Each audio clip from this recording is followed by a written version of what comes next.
ನಂಬಿಯರ್ ಯಲಗಂಜ ಅಲ್ಲಿ 11 ವಿಲಾಗಳು ನಮ್ಮ 10 ಕಟ್ಟಿದ ಹಳ್ಳದ ಮೇಲೆ ನಿಂತಿದ್ದಾವೆ ಸರ್. ಪುರಾವೆ ಇದೆ, ಅವ್ರು ಓದ್ಕೊಳಕ್ ಹೇಳಿ ಸರ್. ಪುರಾವೆ ಇದೆ, ಇದು ನೋಡ್ಕೊಳ್ಳಿ ಸರ್. ನಿಮ್ಮ ನಕ್ಷೆ ನೋಡ್ಕೊಳ್ಳಿ, ಇದು ಬಿಟ್ಬಿಡಿ ಸರ್. ನಕ್ಷೆ ನೋಡ್ಕೊಳ್ಳಿ, ನಕ್ಷೆಯಲ್ಲಿದೆ. ನಕ್ಷೆಯಲ್ಲಿ ನೋಡ್ಕೊಂಡು ಸರ್ವೆ ನಂಬರ್ 325 11 ವಿಲಾಗಳು 3 ಕೋಟಿ ರೂಪಾಯಿ ಒಂದು ವಿಲಾ. ಅವರು 30 ವರ್ಷ ಪಾಪ ಬ್ಯಾಂಕ್ ಅಲ್ಲಿ ಸಾಲ ತಗೊಂಡು ತುಂಬ್ತಾರೆ. ಅವ್ರ ಜೀವನ ಹೆಂಗ್ ಹಾಳಾಗೋಗುತ್ತೆ. ಮತ್ತೆ ಸರ್ವೆ ನಂಬರ್ 14 ಕುಂಟೆನ ಬೀಚ್ ವಾಲಿಬಾಲ್ ಮಾಡ್ಕೊಳಕ್ ಬಿಟ್ಟಿದ್ದೀರ ನೀವು. ಬೀಚ್ ವಾಲಿಬಾಲ್ ಮಾಡ್ಕೊಳಕ್ ಬಿಟ್ಟಿದ್ದೀರ ನೀವು. ನಿಮ್ಗೆ ಗಮನಕ್ಕೆ ಬಂದಿಲ್ವಾ? ಸರ್ವೆ ನಂಬರ್ 10 ಕುಂಟೆನ ಏನ್ ಆಡಾಗಿದೆ ಕೊಡು, ಏನ್ ಆಡಾಗಿದೆ ಕೊಡು. ಸರ್ವೆ ನಂಬರ್ 10 ಏನೋ ಒಂದ್ ಸ್ವಲ್ಪ ಹಿಂಗ್ ಮಾಡ್ಬಿಟ್ಟು ಅದಕ್ಕೆ ಲೈಟ್ ಹಾಕ್ಬಿಟ್ಟಿದ್ದಾರೆ. ನಿಮ್ಮ ರಾಜಕಾಲುವೆಗಳು, ನಿಮ್ಮ ಏನು ಹತ್ತುಗಟ್ಟದ ಹಳ್ಳಗಳು, ಅದಕ್ಕೆ ಜವಾಬ್ದಾರಿ ಯಾರು? ನೀವೇ ಸುಮ್ಮನೆ ನೋಡ್ಕೊಳ್ಳಿ ಸ್ವಾಮಿ. ಸರ್ವೆ ನಂಬರ್ 25 ಸೆಂಟ್ರಲ್ ಹರಿಯುವ ಹತ್ತುಗಟ್ಟಿದ ಹಳ್ಳದ ಮೇಲೆ 11 ವಿಲಾಗಳು, 11 ವಿಲಾ, 11 ಜನ ಸತ್ತೋಗ್ತಾರೆ ಅಲ್ಲಿ ಕುಟುಂಬಸ್ಥರು. ಅದಕ್ಕೆ ನೀನ್ ನೋಟಿಸ್ ಮಾಡಿ ನೇರವಾಗಿ ತಿರುಗೊಳಿಸ್ಬೇಕು. ಅದನ್ನ ನೀನು ತಿರುವು ಮಾಡಲೇಬೇಕು. ಅದಕ್ಕೆ ಏನಿದೆ? ನನ್ನ ಹತ್ರ ಡಾಕ್ಯುಮೆಂಟ್ ಇದೆ, ನನ್ನೇ ಕೇಳು, ನನ್ನೇ ಕೇಳು. ಅವನ್ಗೆ ಯಾಕೆ ಬರ್ಬಿಟ್ಟ? ಅವನು ನಿನ್ನೆ ಬಂದಿರೋನು, ಅವನ ಹತ್ರ ದುಡ್ಡಿರ್ಬೋದು, ನನ್ನ ಹತ್ರ ತಾಕತ್ತಿದೆ, ನನ್ನ ಹತ್ರ ನಮ್ಮ ಅಧಿಕಾರಿಗಳಿದ್ದಾರೆ, ನಾನು ಮಾಡಿಸ್ತೀನಿ. ನನ್ನ ಹತ್ರ ನನಗೆ ಏನೋ ಒಂದು ಅವಹೇಳನಕಾರಿ ಒಂದು ಮಾತಂದಿದ್ದಾರೆ, ಅದನ್ನ ನಾನು ನಿರೂಪಣೆ ಮಾಡ್ಕೊಂತೀನಿ. ಅರ್ಥ ಆಯ್ತಾ? ನೀವು ಅದನ್ನ ಜವಾಬ್ದಾರಿ ತಗೋಬೇಕು. ಮತ್ತೆ ಆಟದ ಮೈದಾನ ತೆರವು ಮಾಡಬೇಕು. ಮತ್ತೆ ಅದ್ರ ಮೇಲೆ ಶಿಕ್ಷಕ ಆಟದ ಮೈದಾನ ತೆರವು ಮಾಡಬೇಕು. ಇದನ್ನ ನೀವು ಕೂಡಲೇ ಮಾಡಬೇಕು. ಇಲ್ಲಾಂದ್ರೆ ಅಲ್ಲಿರ್ತಕ್ಕಂಥ 11 ಕುಟುಂಬಗಳು ದಾರಿ ಬೀದಿ ಬೀಳ್ತವೆ. ಅದಕ್ಕೆ ನೇರ ಜವಾಬ್ದಾರಿ ನೀನ್ ಹಾಕ್ತಿ. ನೀನು ಇದುವರೆಗೆ ಹೇಳ್ತಾ ಇದ್ದೀನಿ. ಮತ್ತೆ ಆಮೇಲೆ ಸರ್ ಒಂದು PDO ರಿಕ್ವೆಸ್ಟ್, ಇಲ್ಲಿ ಯಾವುದೇ ಬಡಾವಣೆಗಳಿಗೆ ಏನು ಗೇಟೆಡ್ ಕಮ್ಯುನಿಟಿ ಇಲ್ಲ ಸರ್. ನಾನೆಲ್ಲಾದ್ರೂ ದಾಖಲೆ ತೆಗೆದಿಟ್ಟಿದ್ದೀನಿ. ನೀವು ನಮ್ಮ ರಸ್ತೆ, ನಿಮ್ಮ ಏನೋ ಪಂಚಾಯತಿಗೆ ಬರ್ತಿರ್ತಾರೆ ರಸ್ತೆ, ಅಲ್ಲಿ ಜನಗಳು ಹೋಗಕ್ಕೆ ಬರೋಕ್ಕೆ ಕಿರುಕುಳ ಮಾಡ್ತಾರೆ. ನಾನು ನಿಮ್ಮಲ್ಲಿ ರಿಕ್ವೆಸ್ಟ್ ಮಾಡ್ತಾ ಇದ್ದೀನಿ.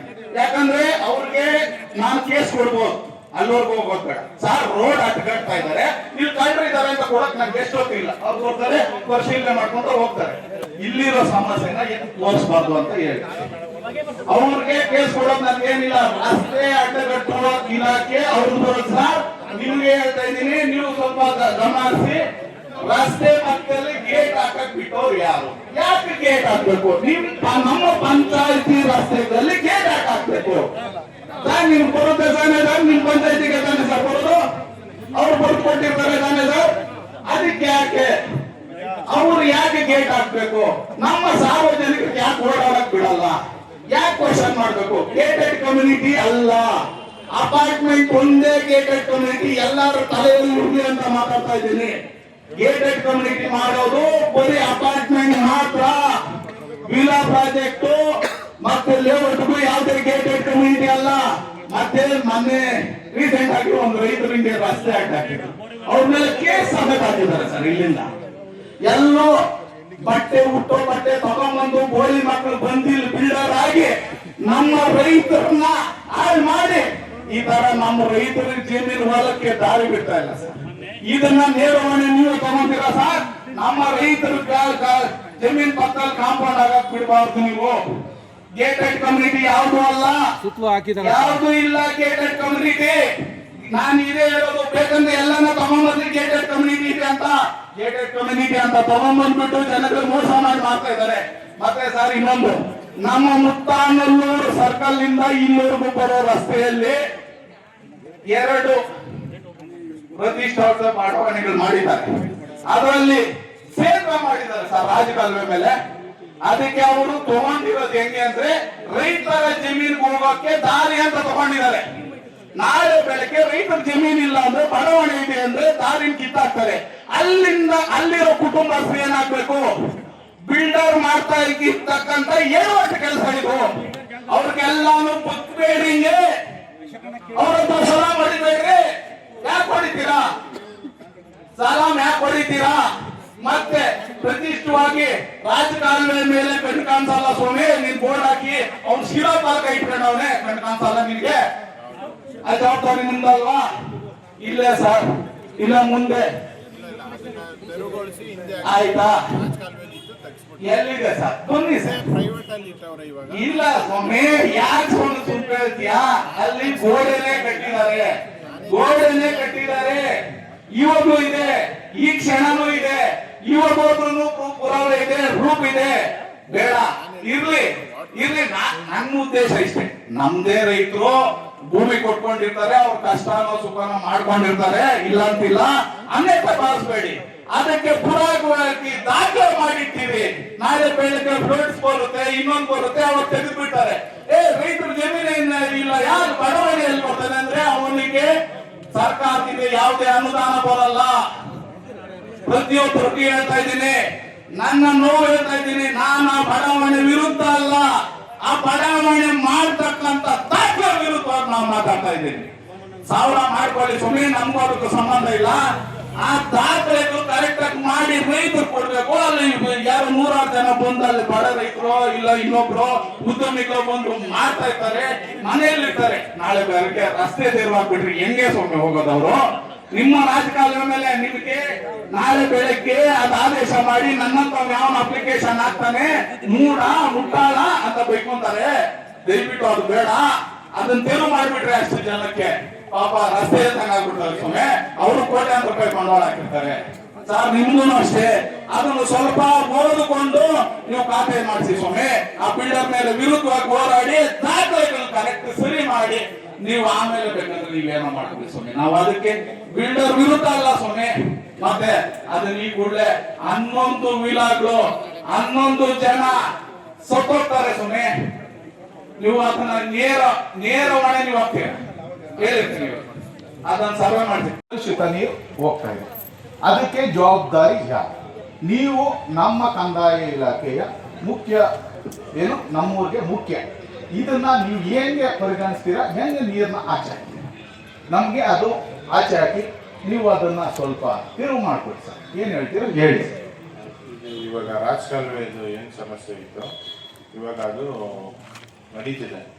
ಇವಾಗ ರಾಜಕಾಲುವೆ ಕ್ಲಿಯರ್ ಆಯಿತು ಅಂದರೆ ನಿಮಗೆ ಆ ನೀರು ಈ ಕಡೆ ಪಾಸ್ ಆದರೆ ಇವಾಗ ಏನು ಪ್ರೆಸೆಂಟ್ ನೀವು ನೀರು ಬರ್ತಿದೆ ಅಂತಿದ್ರೆ ಅದು ಖಂಡಿತ ಸ್ಟಾಪ್ ಆಗುತ್ತೆ. ಯಾವ ರಾಜಕಾಲುವೆ ಎಲ್ಲಿಂದ ಹರಿತಾ ಇದೆ, ಎಲ್ಲಿಗೆ ಹೋಗ್ಬೇಕು, ಅದು ಡೀಟೈಲ್ ಆಗಿ ಜನಗಳು ತಿಳಿಸಿ ಹೇಳಿ ಸರ್. ಅದು ಮೈನರ್ ಇರಿಗೇಷನ್ ಆ ಕಡೆ ಸರ್. ಮೈನರ್ ಇರಿಗೇಷನ್ ಬರೋದು ಒಂದೇ ಒಂದು ನಿಮಿಷ. ನಿಮ್ಗೆ ಗೊತ್ತೋ ಇಲ್ಲೋ ಗೊತ್ತಿಲ್ಲ, ನಾನಂತೂ ಓದಿರೋದು SLCನೇ. ನೀವು ಓದಿ ಅಧಿಕಾರಿ ಆಗಿದ್ದಾರ, ನಾನು ಓದ್ತಿರನೇ ಓಕೆ ಅಧಿಕಾರಿಗೆ ಮಾತಾಡೋಕೆ ಬರುತ್ತೆ. ಮೈನರ್ ಇರಿಗೇಷನ್ ಬರೋನು ಕೆರೆ ಒಳಗಡೆ ಅವನು ಅವನು ಕೇಳಿದ್ರೆ ನಮ್ಗೂ ಅದಕ್ಕೆ ಸಂಬಂಧ ಇಲ್ಲ ಅಂತಾನೆ.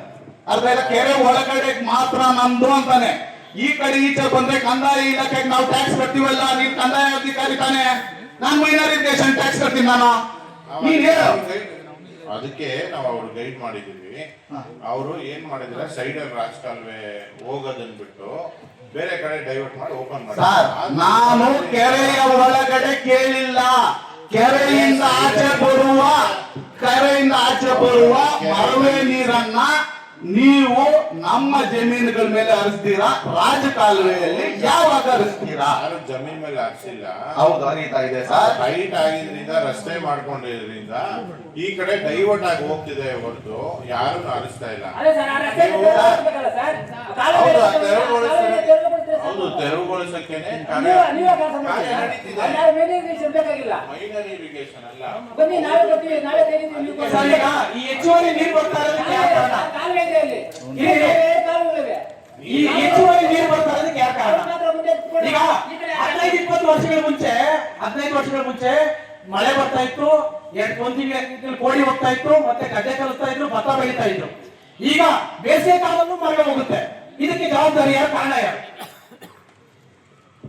ಆ ಕಾರಣಕರ್ತರಿಗೆ ನೀವು ನಿಮ್ ಕಡೆಯಿಂದ ಏನೋಗಿದೆ? ನಮ್ಮಿಂದ ಕರೆಸ್ಪಾಂಡೆನ್ಸ್ ಆಗಿದೆ ಸರ್. ಎಲ್ಲ ಡಿಪಾರ್ಟ್ಮೆಂಟ್ ಏನಾಗಿದೆ? ಗವರ್ಮೆಂಟ್ಗೂ ಹಾಕಿದೀವಿ. ಇವಾಗ ಅದು ರಾಜಕಾಲುವೆ ಕ್ಲೀನ್ ಮಾಡಿ ಆ ವಾಟರ್ ಏನು ಸೋರ್ಸ್ ನಿಮಗೆ ಸ್ಟಾಪ್ ಆಗಬೇಕು, ಅದು ಕ್ರಮ ನಡೀತಿದೆ.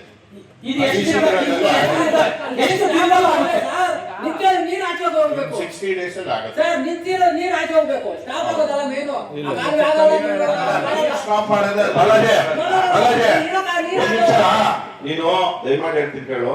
ಸುಮಾರು ವರ್ಷಗಳಿಂದ ನೀನು ಇಲ್ಲಿ ಗ್ರಾಮ ಲೆಕ್ಕಾಧಿಕಾರಿ, ಬರೀ ಆಶ್ವಾಸನೆ ಕೊಡ್ಬೇಡ ದಯವಿಟ್ಟು.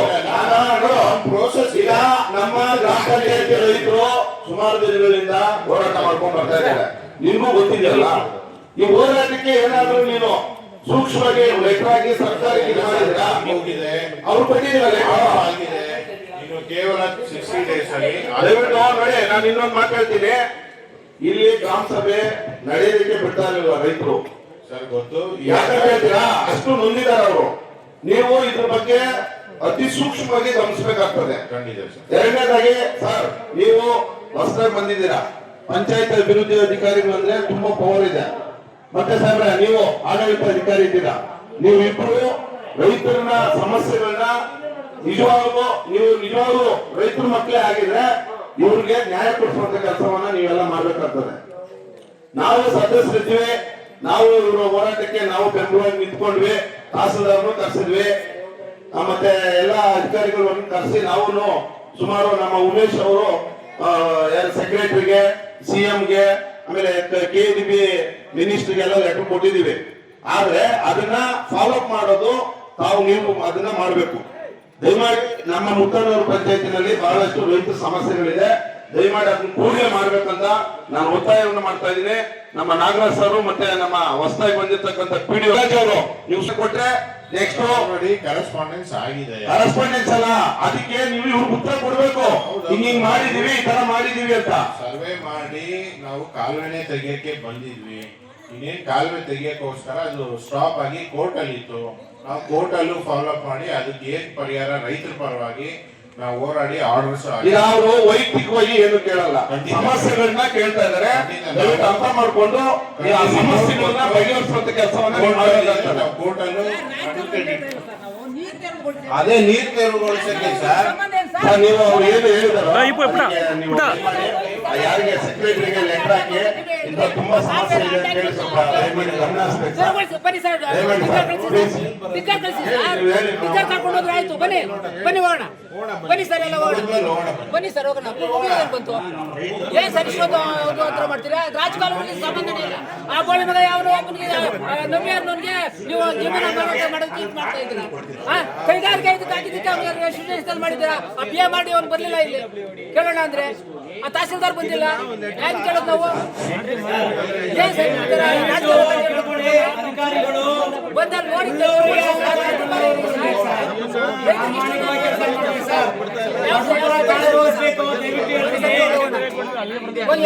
ರೆಡಿ ಮಾಡೋಣ. ಅಟ್ಯಾಕ್ ಇಟ್ಟಿದ್ದಾರೆ, ಸುಮ್ಮನೆ ರಾಜಕಾಲ ಸುದ್ದಿ ಸರ್ಕಾರಗಳೆಲ್ಲ ಮುಚ್ಚಿಬಿಟ್ಟು ರೋಡ್ ಮಾಡಿ ಬಿಟ್ಟಿದ್ದೀರಾ ಅವ್ರಿಗೆ. ಅವ್ನೇ ಸರ್ ಮಣ್ತಳಿಸಿದ್ದೀರಲ್ಲ ಸರ್ ಕಾಲುಗಳಿಗೆ. ಸರಿ ಸರ್, ನೀವೇ ಅವನೇ ಹೇಳ್ತವನೆ, ನೀವೇ ಅವನು ಜಮೀನು ಕೊಂಡಿರೋನು ಹೇಳ್ತವನೆ ಸರ್. ಅವನೇ ಗೌರ್ಮೆಂಟ್ ಆಗಿದ್ದಕ್ಕೆ ಅವರು ಇಲ್ಲ ಸರ್, ಅವನೇ ಹೇಳ್ತಾ ಇದ್ದಾನೆ. ಅವನು ಲಂಚ ಇದು ಸರ್, ಜವಾಬ್ದಾರಿ ನೀವೇನಂತೆ ಅವನೇ ಹೇಳ್ದ ಸರ್, ಜವಾಬ್ದಾರಿ ನೀವೇ ಅಂತ ಹೇಳ್ದ ಅವನು. ಬನ್ನಿ ಹೋಗೋಣ, ಅದಕ್ಕೆ ಅವ್ನು ಕರ್ಕೊಂಡು ನಾನು ಬರೋದು ನೀವು ಬರ್ಬೇಕಲ್ಲಿ ನಡಿ ಹೋಗೋಣ. ಅವ್ನು ಫಸ್ಟ್ ತರಿಸಿ ನೀರ್ಬಿಡಿ, ನೀರು ಆಚೆ ಹೋದ್ರೆ ಎಲ್ಲ ಸರೋತದೆ. ಇಷ್ಟೊಂದು ಕಲುಷಿತ ಒಂದು ಅವಶ್ಯಕತೆ ಇರೋದಿಲ್ಲ. ಸುಮ್ಮನೆ ನೀವು ಕುತ್ಕೊಂಡು ಹೋಗ್ಬಿಟ್ರೆ ಆಗೋದಿಲ್ಲ. ಆ ವಾಸ್ತವ್ಯ ಇರಬೇಕು ಊರಲ್ಲಿ, ವಾಸ್ತವ್ಯ ಎಲ್ಲ